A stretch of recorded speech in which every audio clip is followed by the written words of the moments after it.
दोस्तों स्वागत है आपका अपने YouTube चैनल हिंद गुरुजी पॉइंट। और हम बात करते हैं आपकी बेहतर शिक्षा की। अभी पिछली बार हमने आपको हिंदी की लगभग क्वेश्चन पेपर भी आपका समझा दिया, उसकी वीडियो भी डाल दी जितने टॉपिक्स उसमें बनते थे, और कला की भी डाल दी, गणित की चली रही हैं। आज हम आपको बताएंगे इंग्लिश का जो मॉडल पेपर, यानी कि किस तरीके का पेपर आपका आएगा।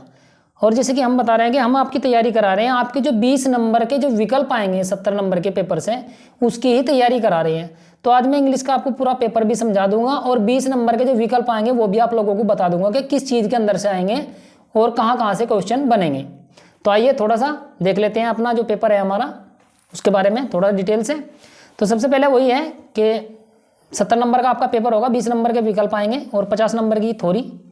तो सबसे पहले देखते हैं इसे पढ़ करके। Question number 1, the first 15 minutes are allowed to only the reading the question paper. मतलब वही है कि आपको 15 मिनट पहले क्वेश्चन पेपर पढ़ने के लिए दिया जाएगी, नहीं प्रश्न पत्र पढ़ने के लिए 15 मिनट आपको अलग से दी जाएगी। ये इसलिए पेपर में दी जाती हैं ताकि आपको ये समझ में आ जाए कि पेपर में से कितने क्वेश्चन करने हैं और कौन कौन से करने हैं, कौन से खंड के अंदर से कौन सा पार्ट आपको करना है और क्या चीज़ें छोड़नी है और क्या नहीं करनी, क्या करनी है, इसलिए बताया जाता है ताकि बच्चे को अच्छे से समझ में आ जाए। 15 मिनट एक्स्ट्रा इसीलिए मिलती हैं। तो ये हो गया। तो दूसरा देखते हैं अपना, this question paper is divided into 2 section. तो इसका मतलब ये हुआ कि ये जो पेपर पर जो प्रश्न पत्र है आपका, ये 2 भागों में बटा हुआ होगा, यानी डिवाइडेड इनटू 2 सेक्शन, यानी 2 भागों में बटा हुआ होगा। देखते हैं किस किस भाग में। तो प्रश्न ये जो 3 है, point number 3, section A continuous multiple choices question, candidates have to choice the correct option and fill the answer in the OMR sheet. तो मतलब जो आपका सेक्शन ए है उसमें आपके मल्टीपल चॉइस क्वेश्चन होंगे, यानी कि बहुविकल्पीय प्रश्न, यानी कि आपको 20 प्रश्न हल करने होंगे और उसके बाद में हल करने के बाद में अपने प्रश्न पत्र से वो ओमार शीट में फिल करने होंगे, भरने होंगे सेक्शन ए के अंदर से। चलते हैं अगले पॉइंट पर। Section B continue descriptive answer type question. मतलब जो सेक्शन बी है इसमें आपको विवरणात्मक उत्तर जो है प्रश्नों के देने होंगे, यानी कि आपको डिटेल से लिखना होगा। अगला पॉइंट देखते हैं, ऑल क्वेश्चन आर कंपलसरी, सभी प्रश्न करने अनिवार्य हैं। 6, marks are indicate against question, यानी कि जो हर एक प्रश्न के जो नंबर दिए हुए हैं वो प्रश्न के सामने ही आपके दिए गए हैं कि कितने नंबर का कितना प्रश्न है। अब चलते हैं सेक्शन ए पे, हम देखते हैं जैसे कि बताया कि सेक्शन ए में क्या है, आपके 20 नंबर के जो क्वेश्चन आपको देने होंगे और आपके ओमार शीट में भरने होंगे, उसी चीज़ के बारे में देंगे। वो किस किस चीज़ के अंदर से आएंगे वो मैं आप लोगों को थोड़ा सा बता देता हूँ। उसके बाद में फिर हम अगली वीडियो जैसे डालेंगे, जो जो चीज़ें आएंगी विकल्प में से वो आपके डालते रहेंगे और बताते रहेंगे कि आपका विकल्प किस तरीके का बनेगा। तो क्या आता है अब देखते हैं इसमें। क्वेश्चन नंबर 1 to 3, तो read the following passage carefully and answer the question and that following choosing the correct option. तो इसमें यह मतलब हुआ कि आपका जो ये पैराग्राफ दिया गया है इसके नीचे क्वेश्चन नंबर 1 से, यानी प्रश्न नंबर 1 से 3 तक 3 प्रश्न दिए गए हैं। उन प्रश्नों के 4 विकल्प दिए गए हैं, वो आपको इस पैराग्राफ में से छांट करके 4 में से जो विकल्प सही है वही आपको भरना है इसके अंदर से। तो 1 पैराग्राफ भी दे सकता है वहाँ, 2 पैराग्राफ भी दे सकता है आपका। उसके बाद में उससे अलग क्या देगा वो देखते हैं। ये आपका पैराग्राफ दे दिया, इसके बाद में इन्होंने ये दिखा देता हूँ आप लोगों को। क्वेश्चन नंबर 1 है, फिर ये क्वेश्चन नंबर 2 है, ये क्वेश्चन नंबर 3 है, ये तीनों तो इस पैराग्राफ में से देने।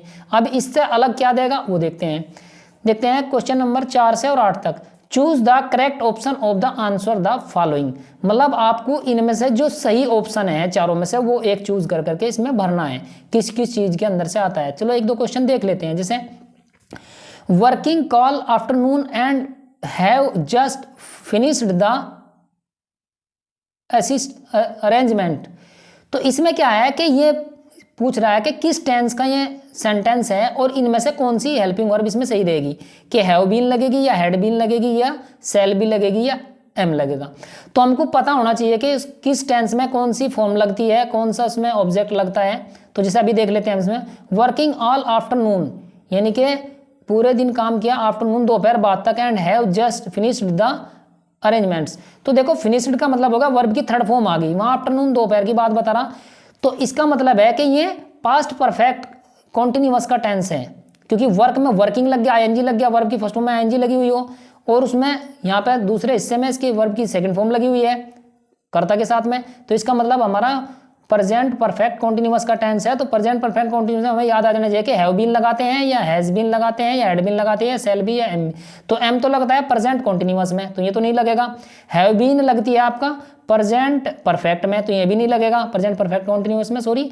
और सेल भी लगता है फ्यूचर कॉन्टिन्यूअस में, इसका मतलब हैड बीन लगेगा इसमें, तो यहाँ पर लगेगा I had been working all afternoon, तो इसका मतलब हमारा यही ऑप्शन सही हो जाएगा।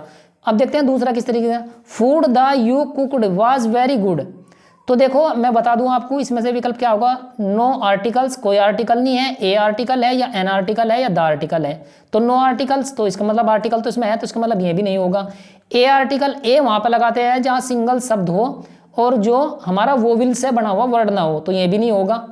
एन, एन वहां पे लगाते हैं आर्टिकल जो हमारा वोविल से बना हुआ शब्द हो और सिंगल हो, तो ये भी नहीं होगा। इसका मतलब द लगाएंगे, तो द फूड हो जाएगा यहाँ पे, तो यही हमारा राइट ऑप्शन हो जाएगा इसमें।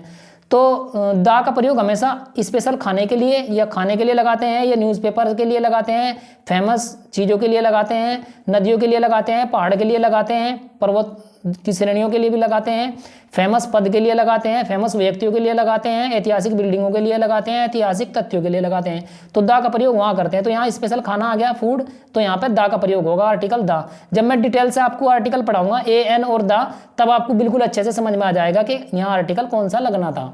ठीक है, तो ऐसे ही ये क्वेश्चन दिए होंगे, मतलब आपको टेंस में से दे दिए, आर्टिकल में से दे दिए। ऐसे ही आगे देखते हैं इसमें क्या है। I do not think it was difficult test, I can fact I think it was a quite easy, quite easy, तो इसका मतलब क्वाइट का मतलब होता है बिल्कुल, ईजी माने आसान, तो ये क्या है, एडवर्ब है या वर्ब है या एडजेक्टिव है या नाउन है। देखो क्वाइट तो हो गया एडवर्ब, यानी जो वर्ब की विशेषता बताता हो, और ईजी का मतलब होगा आसान, इसका मतलब ये हमारा वर्ब है। ठीक है, तो मतलब कहने का ही है कि ये आपको सही सही सेंटेंस में से छांट करके भरना है, यही चीजें हैं। तो इसका मतलब आपका ग्रामर का पूरा पार्ट आएगा, उसमें से जितने भी आपके नाउन, प्रोनाउन, एडजेक्टिव, एडवर्ब और conjunction, interjection, direct, indirect, active, passive, इन सब के अंदर से आपका ग्रामर का आएगा।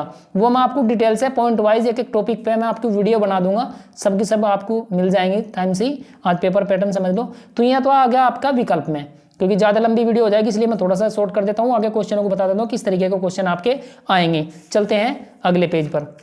अगले पेज में देखते हैं थोड़ा सा,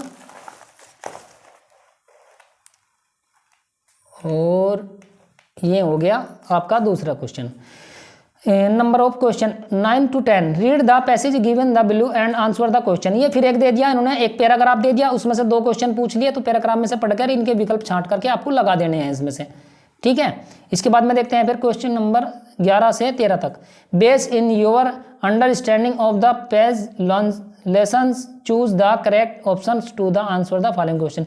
ये जो क्वेश्चन दिए इन्होंने विकल्प में, ये आपके जो आपकी बुक है उसके अंदर जो लेसन के लास्ट में जो आपके विकल्प वाले क्वेश्चन आते हैं, ये उसके अंदर से दिए क्वेश्चन दे दिया, उसमें से राइट आंसर छांट करके आपको लगाना है।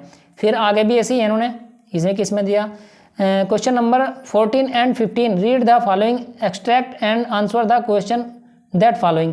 तो ये भी इन्होंने ऐसे ही दे दिया कि ये पैराग्राफ दे दिया है और इसमें से आपके ये क्वेश्चन छांट करके भर देने हैं यहाँ से।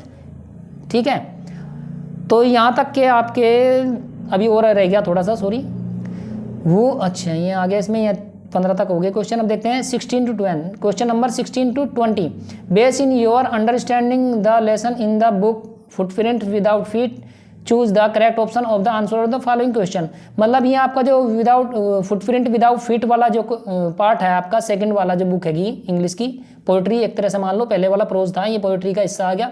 इसमें से जो पार्ट है उसमें से ये क्वेश्चन दिए हुए हैं, और एक क्वेश्चन देगा उसके बाद में उसके 4 ऑप्शन दे दे, जो भी आपको राइट लगे वो हम कराते जाएंगे आपके, तो वही आपको इसमें फिल करना है।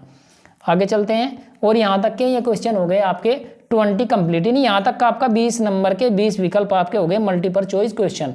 ठीक है, अब इसके बाद में आ गया ये जो सेक्शन है आपका वो खत्म हो गया, यहाँ पे आ गया सेक्शन नंबर बी। अब इसमें देखते हैं इसमें क्या है, read the passage carefully and answer the question given below. मतलब नीचे दिए गए पैराग्राफ में से जो आपका पैराग्राफ दिया गया है, इसमें से ध्यानपूर्वक पढ़कर जो नीचे प्रश्न दिए गए उन्हें इसके अंदर से छांटना है। अब देखते हैं प्रश्न क्या चीज़ है, किस तरीके के प्रश्न है। और ये हो गया आपका पैराग्राफ यहाँ तक, और ये इन्होंने क्वेश्चन दे दिए। जैसे 1 2 3 4 4 क्वेश्चन दिए, तो ये 2-2 नंबर के क्वेश्चन है। ये आपको इस पैराग्राफ के अंदर से ही छांट कर इनके आंसर देने हैं। मतलब कुछ नहीं करना, केवल आपको रीड करना है अच्छे से, और ये क्वेश्चन दिए, इन क्वेश्चन को पढ़ करके इसके अंदर से इसके आंसर छांट करके लगा देना है। जैसे बिल्कुल आप 6 7 8 स्टैंडर्ड में लगा देते वैसे ही करना है, आपके पढ़े हुए किताब में से आएगा, ज़्यादा कुछ टफ नहीं है। इसके बाद में है question number 22, answer any one of the following question. अब देखो ये दिया है उन्होंने एनी वन क्वेश्चन, यानी कि नीचे 2 क्वेश्चन दिए हैं ए और बी, केवल आपको इसमें से एक क्वेश्चन करना है, वो भी 4 नंबर का। इसके बाद में अगले पे आगे चलते हैं।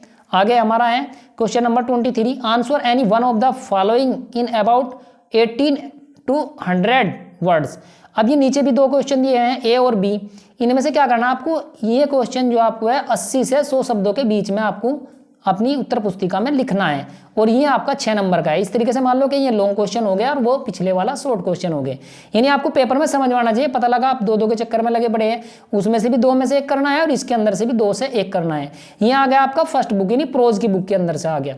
आगे चलते हैं नेक्स्ट, ये आपका 24 क्वेश्चन ए बी सी, ठीक है।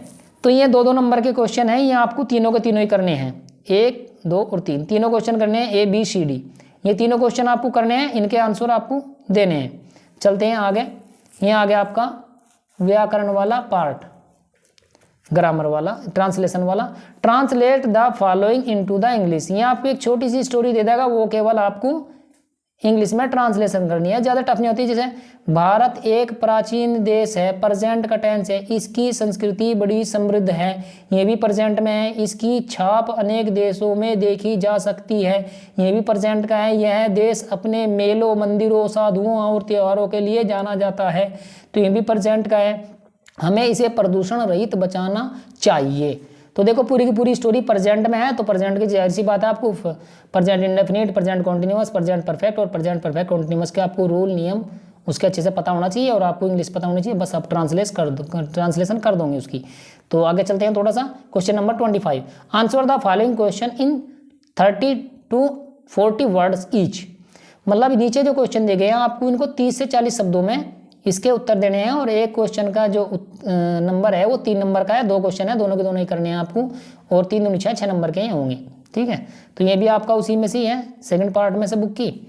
या तो आप ये वाले कर दो, या फिर इनमें से जिसे नीचे दिया हुआ है इसमें से एक कर दो। ये 2 में अथवा में दे रखे हैं। जैसे नंबर 1 में है ए में, do you think mister Keesing was the strict teacher. या तो ये कर दो या नीचे, why does the conductor call valley madam. मतलब जो कंडक्टर था वो वैली को मैडम क्यों बुला रहा था।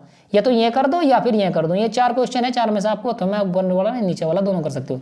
ऐसे ही बी में आप चाहे ये का हिस्सा कर दो, या और के बाद में what is greasy famous for, या ये कर दो। यानी कि 4 क्वेश्चन दिए हैं, 2 करने हैं आपको। ये अथवा में आ गई 30 से 40 शब्दों के बीच में। चलते हैं थोड़ा सा आगे आगे answer the one of the following question in about 60 words. ये जो क्वेश्चन है आपको 2% दिए हुए हैं नीचे की तरफ, इन दोनों में से आपको केवल एक करना है, और वो भी 4 नंबर का, और लगभग 60 शब्दों में। आप इससे ज़्यादा भी दे सकते हो, यानी कम से कम 60 शब्दों का या 60 वर्ड का होना चाहिए। तो ये भी हो गया। अब आते हैं इसके बाद में दूसरा है, why does Amanda wish to be a mermaid. तो देखो इसमें भी ये 2 क्वेश्चन दिए हुए हैं, 2 में से आपको केवल एक करना है अथवा में। 3 नंबर का एक प्रश्न है, छोटा ये लो शॉर्ट क्वेश्चन। तो चाहे आप ये कर दो, चाहे आप ये वाला कर दो। इसके बाद में 28वां क्वेश्चन, इसमें कोई अथवा में नहीं दिया है। इसमें आपको करना क्या है, right central eyed in of one of the following passage. Sorry मैं थोड़ा सा यहाँ बताना भूल गया, दूसरा इसका हिस्सा। या तो आप इस तरीके से ये कर दो, या फिर आप इसके बाद में क्या कर सकते हो, यही आपके लिए आसान होता है, और सबसे पहले आप यही करेंगे जब आप पेपर में जाएंगे। Right 4 lines from the any poem of proceed bye in your syllabus, do you not copy in the lines of given the question paper.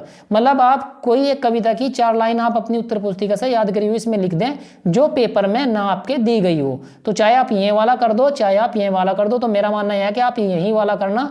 किसी भी एक पोएम की आप 8 लाइन याद करके ले जाना, शुरू वाली पेपर में आ जाए तो बाद की कर दो, और बाद वाली आ जाए तो शुरू की कर देना। केवल 4 ही लाइन पूछेगा 3 नंबर में, तो आप इसे छोड़ करके आप इसे कर दो, इसमें नंबर आपके पूरे के पूरे आएंगे। आगे देखते हैं, right central eyed in of any one of the following. मतलब आप नीचे इसमें 3 दिए हुए नाम, इन तीनों नाम में से किसी एक का सेंट्रल आइडे आप लिखेंगे 3 नंबर में, ये भी ठीक है। फेयर एंड आइस, या एनिमल्स, या डस्ट एंड स्नो। तो आप तीनों में से किसी एक का सेंट्रल हेड है, जो भी आपको याद होगा वो आप लिख देना 3 नंबर में। चलते हैं आगे। आंसर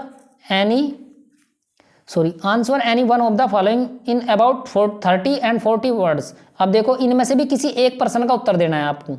2 पर्सन दिए हुए हैं, ए और बी, दोनों में से केवल एक का ही देना है, और वो भी 3 नंबर में है, और 30 से 40 शब्दों के बीच में। ये आपका शॉर्ट आंसर टाइप क्वेश्चन है। इसके बाद में अंतिम question, answer any one of the following into the about 60 words. तो केवल एनी वन का मतलब इनकी में से केवल एक ही करना है, नहीं भी नीचे दो क्वेश्चन दिए हुए हैं, आपको केवल इसमें से एक करना है, और वो भी कितने में, 60 शब्दों में करना है, और 4 नंबर का ये क्वेश्चन है। और बस पेपर का इतना ही था, यही हो गया आपका पेपर कंप्लीट। तो इसी तरीके का पेपर आपको वहाँ मिलेगा। पेपर का मॉडल मैंने आप लोगों को समझा दिया है। अब मैं आप लोगों को इसमें जितने भी वीडियो डालूंगा आपके लेके आर्टिकल से और आपकी इंट्रोडक्शन तक सारे के सारे मैं कराऊंगा, टेंस भी कराऊंगा आपको सारे वीडियो में। तो आप इसे अच्छे से सीखते रहना, क्योंकि आपका 20 नंबर के विकल्प में 20 के 20 आपके पूरे आ जाएंगे। आप बेफिक्र रहना इस चीज़ से, मैं अच्छे से तैयारी कराऊंगा, बस वीडियो वॉच करते रहना।